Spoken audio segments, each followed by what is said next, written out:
Hello बच्चों, चलिए प्रश्न को देखते हैं। प्रश्न है बिंदुओं ऋणात्मक 3,10 और 6, ऋणात्मक 8 को जोड़ने वाले रेखाखंड को बिंदु ऋणात्मक 1,6 किस अनुपात में विभाजित करता है।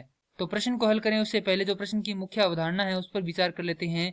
तो इस प्रश्न के लिए जो मुख्य अवधारणा है वह हो जाएगी निर्देशांक ज्यामिति, अर्थात हम यहाँ पर यह देखेंगे कि निर्देशांक ज्यामिति क्या होती है। तो निर्देशांक ज्यामिति, तो किसी बिंदु को निर्देशांकों द्वारा दर्शाना निर्देशांक ज्यामिति कहलाती है। अब हमारे पास दो बिंदु है, मान लेते हैं यह बिंदु क्या है, ए है, और यह बिंदु क्या है, बी है। इसे मिलाएंगे तो हमारे पास एक रेखाखंड प्राप्त होगा।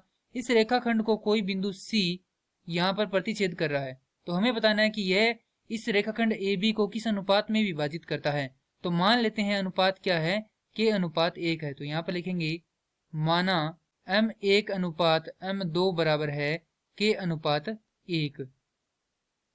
और जैसा कि हम जानते हैं कि किसी रेखाखंड को कोई यदि बिंदु m अनुपात n के रूप में विभाजित करता है तो उसके निर्देशांक होते हैं x बराबर m1 x2 योग m2 x1 भाग में m1 योग m2 बराबर, माफ कीजिए, y बराबर होता है m1 y2 योग m2 y1 भाग में m1 योग m2। क्योंकि हमारे पास तीनों के ही निर्देशांक है तो यहाँ पर लिख लेते हैं ऋणात्मक 3,10 6, ऋणात्मक 8 और जो बिंदु इन्हें विभाजित करता है उसके निर्देशांक है ऋणात्मक 1,6, अर्थात ये x का मान है, ये y का मान है, यहाँ पर ये x1 का मान है, ये x2 का मान है, ये y1 का मान है और ये y2 का मान है। तो सारे मान हमारे पास है, हमें केवल किसका मान ज्ञात करना है, k का मान ज्ञात करना है। तो यहाँ पर इसको हल करेंगे तो x का मान है हमारे पास ऋणात्मक 1 बराबर m1 का मान है k गुना में x2 का मान है हमारे पास 6 योग m2 का मान है 1 गुना में x1 का मान है ऋणात्मक 3 भाग में m1 का मान है हमारे पास k योग m2 का मान है 1। आगे इसको हल करेंगे तो यहाँ से क्या आएगा, ऋणात्मक 1 गुणा में k योग 1 बराबर 6 के घटाव 3।